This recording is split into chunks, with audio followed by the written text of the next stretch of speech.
Hi guys, and welcome back to my channel. Thank you all so much for the love of my previous videos, especially the one with me talking about me working in Amsterdam and speaking Dutch. Thank you all for those who congratulated me both online and offline. Truly appreciate it, and I'm internally grateful for this opportunity. I'm only like a week and a bit in, and I'm really enjoying the opportunity. So yeah, thank you so much. Truly appreciate it. For those who haven't watched the video, I'll link it up here. Be sure to check it out. I've received about 2 questions from that video, so I will do a video on what they've asked me. But yeah, I'm truly enjoying it, and I'll keep you updated. Make sure you follow me on, I would say, Instagram. I don't Snapchat that much. I try, but God, my life, I don't feel like my life is even that interesting to be Snapchatting everywhere I'm going, but I am trying. So yeah, I'll try to Snapchat as much, but I'll leave all my handles, if not in this video, or in the description box below. So today I'm back with one of the questions that I get asked a lot. I don't know why I get asked that. Before I even carry on, yeah, I have no makeup on, can't be bothered. I'm just coming back from work.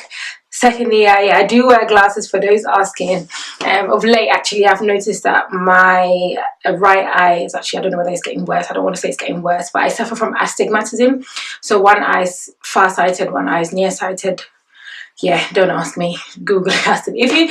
I tried contact lenses, but it's not really working for me. If you suffer from astigmatism and you found a way that helps you with you having not to wear glasses, let me know. Hopefully I can do something, because I'm actually getting tired of wearing glasses. But I think I need to go for a checkup, because one eye is not acting the way I would like it to act. Yeah, so the question that I get asked a lot, which I think is a really good question, is some of the things to look out for when securing your first role. And I get it, you know, when you finish university, the first thing you want is just to get into a job, basically. No one's thinking about, you know, what the job is going to offer me, what am I going to get from this job. It's just basically, I want a job. I want to get my foot in the door. I just want a job, basically.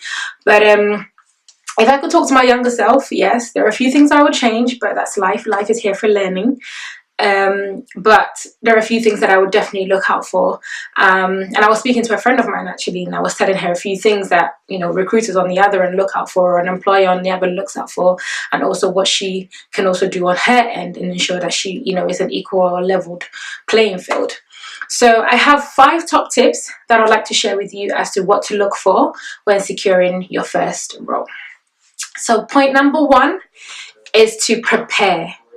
Prepare yourself mentally, emotionally, physically, spiritually, everything, basically. Prepare everything, because it's really important. Thing is, looking for a job is a full-time job in itself. You wake up to your laptop, sending out CVs, speaking to recruiters. You go to bed, sending out CVs, speaking to recruiters, basically. You have to be emotionally ready, mentally prepared that this is how your life is going to be. You may be out one day having lunch with friends, you get a call from a recruiter who says to you, hey, you free tomorrow at 9 a.m. to make it to an interview? You have to be ready. It's a full-time job. You know, when you're at university, you're in a bubble, you're lost, you're just like, you know, everything is basically seamlessly played out for you, and how you have a timetable of what you have to follow. When you come out into the real world, it's not like that. You know, you spend 80% of your time at work, so everything else around you, you have to plan and schedule yourself. And that is how it's going to be in the working world when you are looking for a job. You have to make sure you are mentally, physically, spiritually, everything prepared, basically. You also have to prepare your CV. Your CV is a snapshot of who you are. And as I've said in previous videos that I've done before, I've done a little bit of recruitment in my current role. And from what I can see, when employers pick up a CV, the first 2 sentences that they look at, they think, oh, let's bring her in for an interview. Nah, we're not feeling this. Let's put it in the bin. That's how it actually pans out, basically. So you have to be extremely careful with what you put on your CV. It's pretty much a bit like maybe your social media as well. You only put out what you want people to see. So that's how you should also put out your CV. When your first 2-3 lines should make sure that it sells you as an individual and what you can bring, so that when someone picks up your CV, they think, yeah, let's bring her in for an interview and let's get to know her a bit better. So as I said, point number 1, prepare yourself and prepare your CV.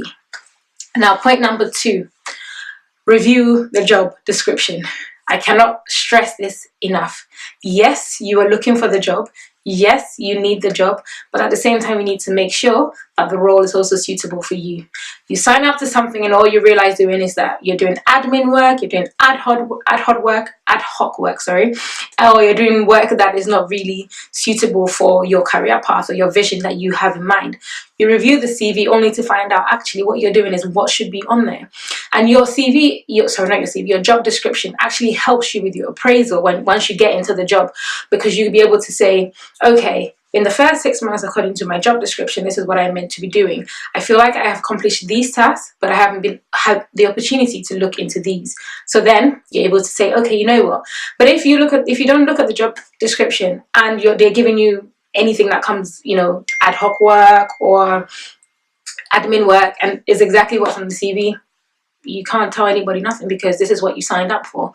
So I can't stress this enough. I know it's your first role and I know you want anything to get your foot in the door, but make sure you definitely review the CV. If you don't know what you're looking for, you don't know what you should be looking for, make sure you speak to somebody, perhaps your relatives, older siblings, or somebody who you trust to help you review the CV in line with your vision as well. Now, point number 3 is to make sure you research the company. When I first started looking for a job, I used to think, oh my God, research the company, mate. I just want to get in. That's all I want. You look out for the best things, look out for the financial statements, see how much they're making, see what growth it is, and then you can intertwine that and sell it and say, I can see this company is growing and I'd like to be a part of this ethos and value. No. Review the company and make sure it suits you as well as an individual. Perhaps you go into a company and maybe there's something, let's go for the extreme example where perhaps, smoking within the organization is permitted. You didn't look at the company. So now you get in there and people are at your desk smoking away. And you only go in to realize that actually it was probably on the website of the company. I mean, that's like a really bad example. But from the ethos and values and qualities of the company, you'll be able to assess to see if this actually is in line with what you do. Perhaps the company is into gambling, and this is not really what is in line with who you are or what you are about. So perhaps it's not really a company for you. You got to think about these things, and so make sure you review the company, the values, the ethos, the quality. You can always start off, a good place to start off in knowing more about a company and the people behind the company is from the financial statements. If you'd like me to do a video on how to effectively research a company for interviews, please be sure to comment below and I would be happy to do a video on that. So now, point number 4, rejection. So, rejection. Haven't we all had it? We all have. So the thing about rejection is that, unfortunately, it's inevitable. Can't do nothing about it. It's gonna come. You just have to be ready for it. And that's why I said in point 1, you have to be ready for what's going to come. Prepare yourself mentally, emotionally. As human beings, nobody wants rejection. I mean, I don't know about you, but I don't, in every aspect of my life, basically, not just with jobs. But you have to prepare yourself, because unfortunately, as I said in one of my previous videos, the job you go for, 1,000 other people are going for it, and there's somebody out there who has that one special thing that the company is looking for, that they would pick that person instead. But it's okay, you learn from it. My dad always taught me one thing, where when you go for an interview, be sure when you come back, write down the questions that you got asked, and that way you can help prepare yourself. Interviewing is actually a good skill. It builds your confidence for the next role. And also remember that employer missed out on a good opportunity that was you. So rejection is definitely going to come.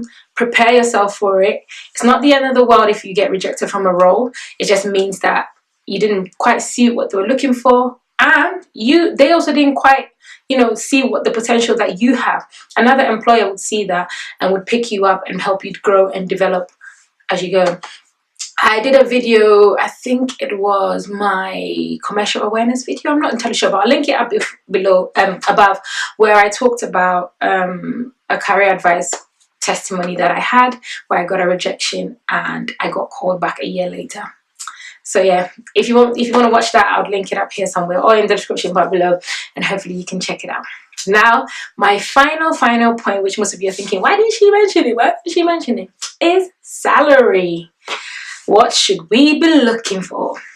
When I first started out in my industry, I knew about my industry, but I didn't know what to look for in terms of salary. You know, you always think, as I said, it's you are looking for the job, as in you don't need anything from they don't need anything from you. It's just you looking for a job. Anything goes at this moment in time. But actually, that shouldn't be the case. You need to also set your mark, because once you set your mark, that would enable you move on to the next mark. And someone would ask me, so how do you do that when if they want to offer me, hypothetically speaking, 5,000, and I know that the market is offering me 10,000. No, you research the market and you know roughly what you should get. Fair enough, you do not have the experience. That does not mean you should be treated like trash. That's for sure. So you should also have an expectation in your mind that, okay, for a trainee analyst position, they're offering 20,000. Okay, this company is 25 minutes away from home. They're offering me 18,000. Okay, I'll take it. It's not market rate, but it's not below market rate. So for instance, the market says 20 and they're offering you 12. No, I know I don't have the experience, but I'm here to learn and I'm here to grow.